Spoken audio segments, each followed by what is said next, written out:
That question lives in my bones now.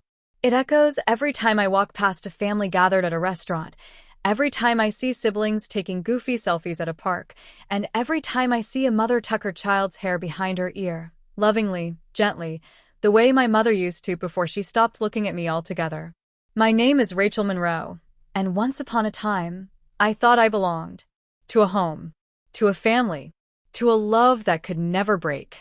But some cracks, they start as whispers, invisible, silent, slowly crawling, until the day you step on what you thought was solid ground and fall straight through. It was on a Tuesday. I remember that clearly. The sky was an overcast gray, the kind of gray that never really decides whether to rain or stay numb. My apartment window rattled as the wind kept throwing its little tantrum, and I sat curled up on my couch, still dressed in the same t-shirt I'd worn for 2 days. A half-eaten salad lay abandoned on the coffee table. My phone buzzed beside me, lighting up with notifications from work emails, Instagram likes, and a few texts from Olivia, my best friend from college. But not a single message from my family. Not one. Not even after everything that had happened. The silence wasn't new. It had been building like static until it became a storm. Let me take you back just a little. Growing up in Columbus, Ohio, I was the middle child of the Monroe family. My older brother, Daniel, was the golden boy, valedictorian, varsity soccer, Dad's best friend. My younger sister, Chloe, was the baby, the one with the angelic curls and the kind of giggle that could make even our strict grandma melt. And me? I was the helper, the quiet one, the one who stayed up with Mom to clean the kitchen after Thanksgiving dinner, the one who remembered everyone's birthdays, favorite colors, and how much sugar they liked in their coffee. I never competed, never wanted the spotlight. I thought that was love, being dependable, being low maintenance. But I was wrong, because when the storm hit, when lies were told, when names were dragged through the mud, no one remembered who I truly was. They didn't even ask. There's a moment that plays on loop in my mind, a frozen memory, forever etched behind my eyes. It was the day of my father's 60th birthday party. The house was packed, relatives, neighbors, even his old business partners. There was music, laughter, catered food, and expensive champagne. And in the middle of it all, I stood frozen in the foyer, listening to my brother loudly accuse me of stealing from Dad's investment account. He had a printout in his hand, a statement that showed my name attached to a withdrawal. It didn't matter that I hadn't touched a cent. It didn't matter that I worked 3 jobs to put myself through grad school. It didn't matter that I hadn't even known the account existed. What mattered was that I was the only one without a partner, without children, without a high-profile career. I was the easy one to blame, the one who wouldn't fight back. And they believed him. All of them. Even Mom. Even Chloe, who once cried in my arms when her boyfriend cheated on her.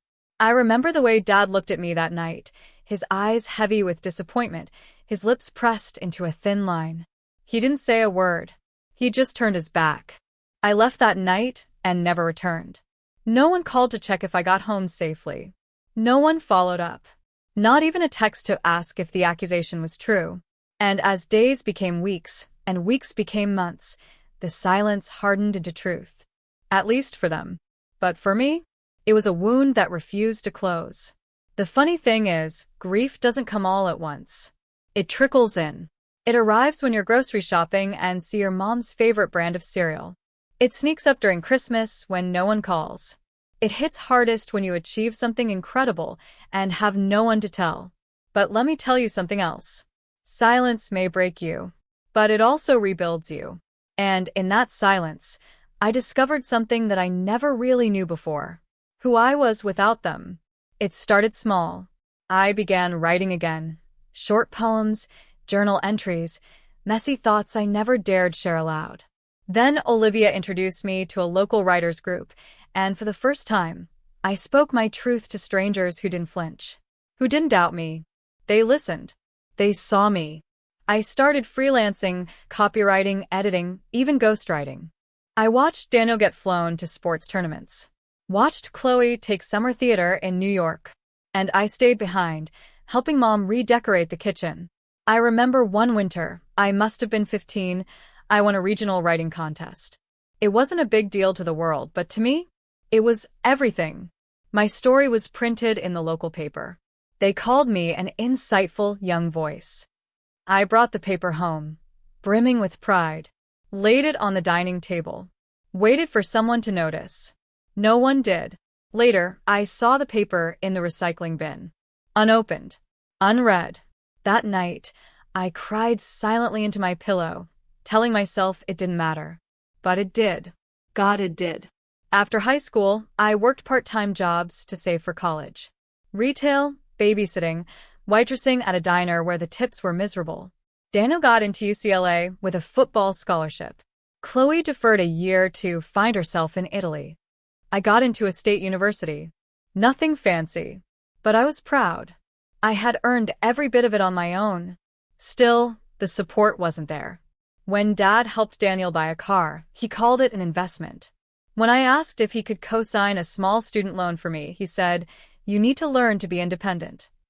So I did. I juggle night classes, work shifts, and microwave meals. Missed family holidays.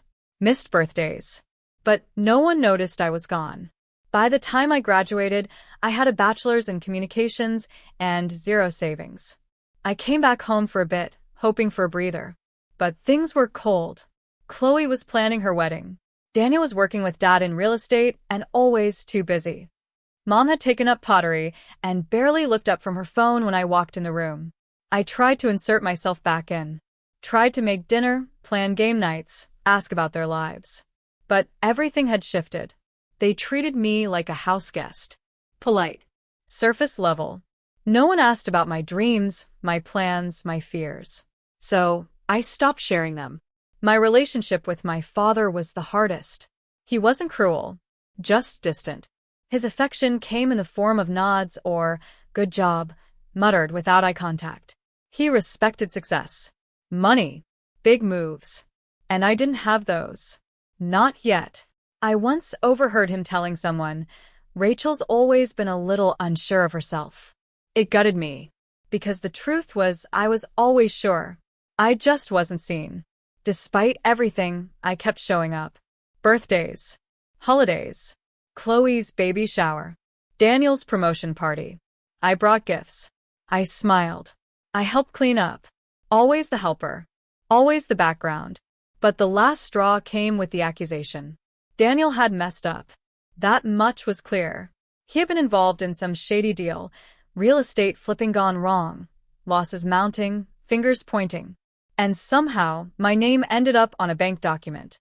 A withdrawal from our father's investment fund. He claimed I had access. That I'd been borrowing. He said it in front of everyone. At Dad's 60th birthday. Loud enough for guests to pause their fork midair. I denied it, of course. Tried to explain. Tried to breathe. But Daniel stood tall, smooth, calm. He had always known how to lie convincingly. And my family believed him. Chloe said, "I don't know who you are anymore." Dad said, "This is disappointing, Rachel." Mom said nothing.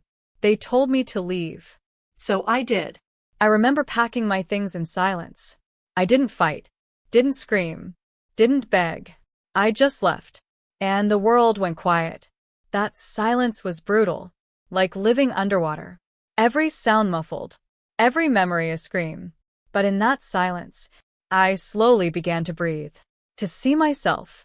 Without the labels. Without the guilt. Without the desperate need to belong. Rachel Monroe. The girl no one clapped for. The girl who was always overlooked. The girl who carried the emotional weight of the whole house. She didn't disappear. She became something else. Something they never expected. Something unstoppable. Sometimes, betrayal doesn't show up with knives and shouting. Sometimes it's silence. Cold glances. Doors closing behind you without a word. After I left home, I had $320 in my bank account and nowhere to go. I couch surfed for 2 weeks. A friend from college let me crash on her sofa in her one-bedroom apartment in Cincinnati. The springs dug into my back at night, and the streetlights outside flickered like they were taunting me. But it was mine. That pain was mine. That hunger, that solitude, it was mine. And it didn't belong to anyone else. Not Chloe. Not Daniel. Not Mom. Not Dad. I spent my mornings at the library applying for jobs. Dozens. Hundreds. Most didn't call back. Some did, but they offered barely more than minimum wage. I finally landed a job as a front desk assistant at a local marketing firm. It wasn't glamorous. I fetched coffee, took calls, and smiled through condescension. But it was honest. It was mine. And unlike my family, it didn't ask me to prove I deserved to be there every single day. But that anger, it didn't go away.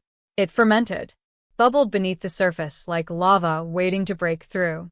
Every time I saw Daniel's smug face in a social media post, every time Chloe posted a baby photo with a caption like, "Blessed beyond measure, grateful for my perfect family," every time Mom tagged me in a post months late saying, "Proud of you, honey," without ever having asked me how I was, it burned. But the worst part? They never apologized, never reached out, never asked for the truth. They left me with the weight of shame that didn't belong to me. So I made a decision. I would stop surviving, and I would start building. Building a life that didn't require their approval. Building success not as revenge, but as reclamation. Reclaiming myself. My boss, Mr. Everett, noticed my writing in small things, the emails, the drafted reports, the event captions I'd help with. One day, he walked past my desk and said, "You've got a good voice, Rachel. Ever think of writing for real?" I blinked. I had buried that dream. Deep. Deeper than I realized. I mumbled something like, "I used to a long time ago." And he smiled. "Maybe it's time you picked it back up." That night, I opened my old Google Docs. Dozens of unfinished stories. Pages stained with the bitterness of feeling invisible. And I wrote. It started small. Blog posts. Short essays. I submitted to tiny online magazines. Got rejected. Again and again. But then one got accepted. A personal essay. When your family loves the version of you that isn't real. It wasn't angry. It was raw, vulnerable. It told the story of a girl who was always overlooked, always giving, always forgotten, until she left and began again. The piece went viral. Tens of thousands of shares. People commented things like, "This is my life. I thought I was alone. Thank you for saying what I couldn't." And for the first time in years, I felt seen. With the essay's traction came opportunity. A podcast interview. A small book deal. Freelance gigs. Money began trickling in and then flowing. I moved into a small apartment. I bought a used car. I paid off part of my student loans. And then something unexpected happened. My inbox dinged. A subject line that made my heart stop. "Hi. It's Chloe." I stared at it for a full 10 minutes before clicking. "Hey Rachel, I read your piece. Someone shared it on Facebook and I realized it was you. I cried reading it. I didn't know you felt like that. I'm sorry. I don't know what else to say. I miss you." I sat in silence. Part of me wanted to scream. Part of me wanted to cry. But most of me just felt tired. A week later, Daniel texted. "Guess you're famous now. Mom showed me your article. Didn't know you hated us that much. Kinda harsh, don't you think?" That was it. No apology. Just a nudge cloaked in sarcasm. A reminder that even in my success, Daniel would try to control the narrative. But I didn't respond. Not then. Not yet. A few days later, my mother called. Her voice was soft. Almost unfamiliar. "Rachel, I read your piece. Twice. I think I failed you." I didn't know what to say. After all this time, after the accusations, after being exiled like a criminal, she asked if we could meet. "Just for coffee," she said. No expectations. "I just want to listen." Part of me wanted to say no, but the other part, the part that had always longed for her mother's love, whispered go. So I went to a little cafe on High Street where the tables were chipped and the coffee always too strong. She was already there when I arrived, holding a folder. Inside were clippings, printouts of my article, Notes in the margins. She had read it. Really read it. She said, I want to understand, even if it's hard. And for the first time, I saw tears in her eyes. Real ones. But not everyone came around. Daniel never apologized. He doubled down, calling my success manipulative. Said I twisted the story to get attention. Accused me of exaggeration. He even posted a vague status. Funny how people rewrite history to feel like heroes. But that's the thing about truth. It doesn't need validation. It stands quietly, powerfully, even in the face of denial. The tension between us grew. When I was invited to Chloe's baby's first birthday, I nearly didn't go. But I wanted to see her. We had begun texting. Slowly rebuilding. I showed up in a simple blue dress, with a wrapped book and a gentle smile. But Daniel, oh, he wasn't having it. He pulled me aside and hissed, You're not going to make this about you. I laughed. Softly. Daniel, I said, you've been making everything about you since we were kids. I'm just here to give my niece a present. He scoffed, called me dramatic, and walked away. But I didn't cry. Not this time. Because I realized something. His words no longer held power. Later, Chloe hugged me tight and whispered, I'm glad you came. That one sentence healed more than I expected. Still, things didn't magically fix themselves. There were awkward dinners. Strained silences. Relearning how to be with each other. But I wasn't the same girl they once ignored. I had become someone new. Someone bold. Someone honest. Someone who no longer bent herself to be digestible. And then came the moment I never expected. A major publishing house reached out. They had read my essay, loved my voice, wanted a full-length memoir. They offered an advance bigger than my yearly salary. It was surreal. The title I chose? Until they saw me. Because it was never about fame. It was never about money. It was about being seen. Not the daughter. Not the helper. Not the scapegoat. But Rachel Monroe. A woman with a voice. You'd think the climax of a story like this would be loud. Explosive. A dramatic confrontation. A slammed door. But mine came in the quiet. In a room filled with strangers, my story was finally spoken out loud. It was the day of my book launch event in Chicago. The room was modest, an independent bookstore with creaky floors, warm lighting, and 100 mismatched chairs. Yet every seat was full. Readers, writers, college friends, podcast listeners, and strangers who had once emailed me things like, Your story saved me. I stood at the podium with my book in hand, until they saw me printed in bold across the cover, my name finally shining underneath. I cleared my throat, heart pounding, and read aloud the passage that changed everything. There's nothing lonelier than standing in a house full of people who say they love you, but only when you play the role they've assigned. There was a pause, then silence, then applause. And in that crowd, I saw someone I didn't expect. My mother. She had driven in from Ohio without telling me.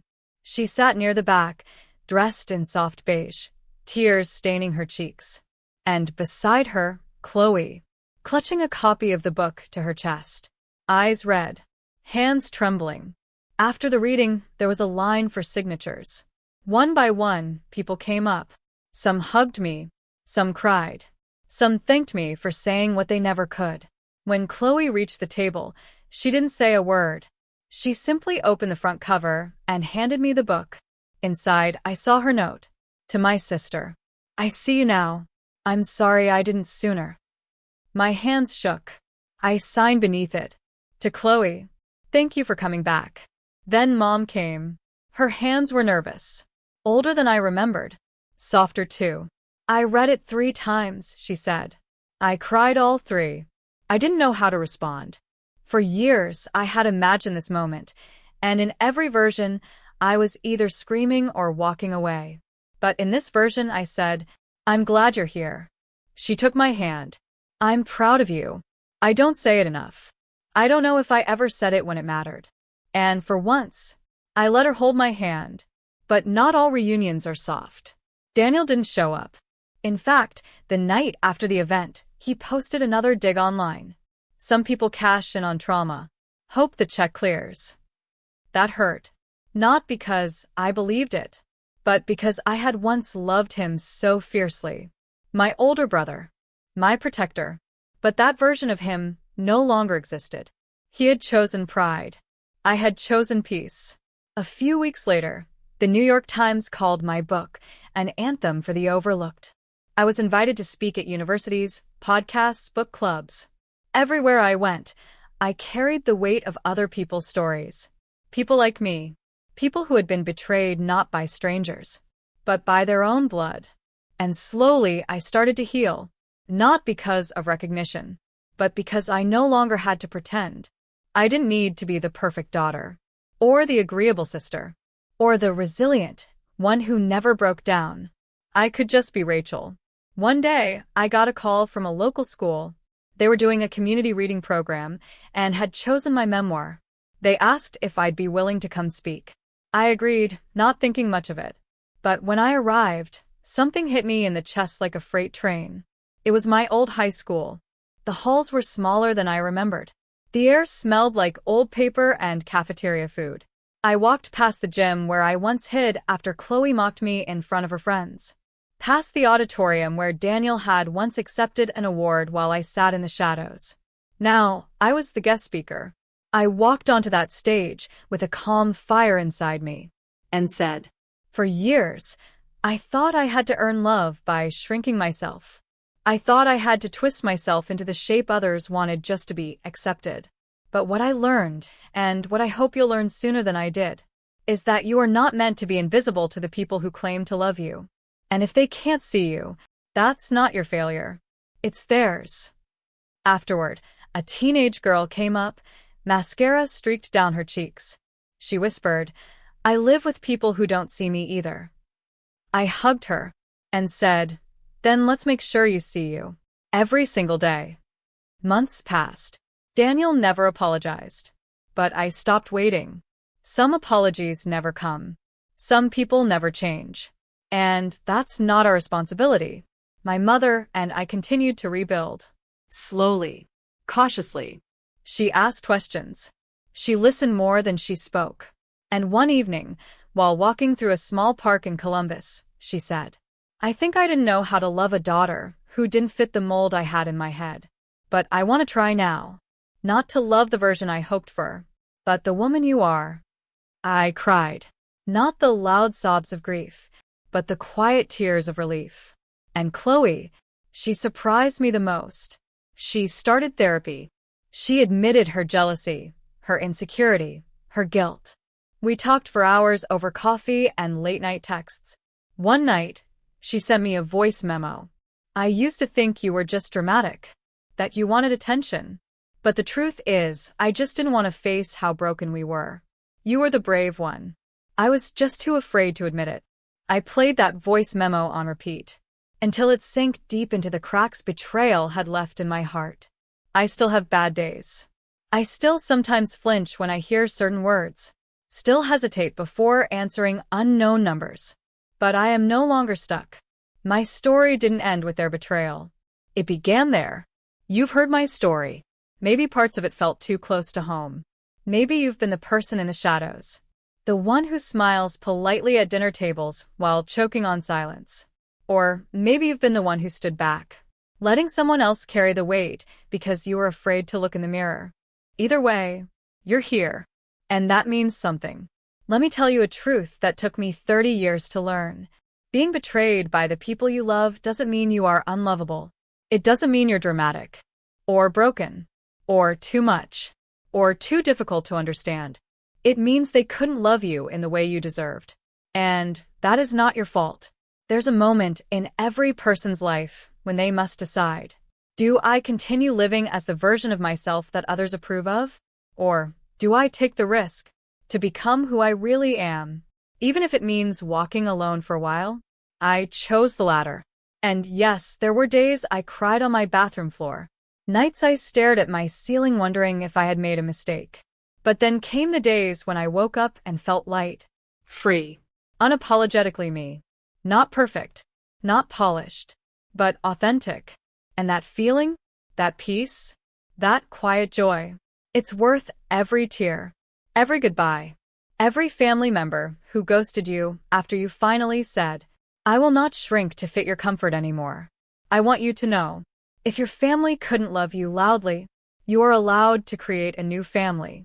One built not from blood, but from trust, from mutual respect, from people who cheer when you shine. Instead of stepping back into the shadows, the world will try to guilt you into silence.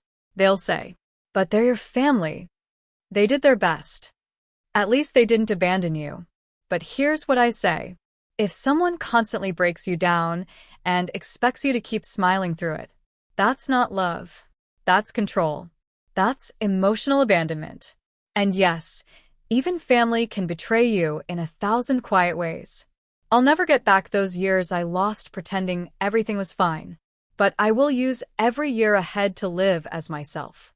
And if that inspires even one person to walk away from pain, to walk toward healing, then my scars will have served a purpose. You, reading this now, you're allowed to start over. You're allowed to speak the truth. You're allowed to be loved fully, not conditionally. Let go of the guilt that was never yours to carry.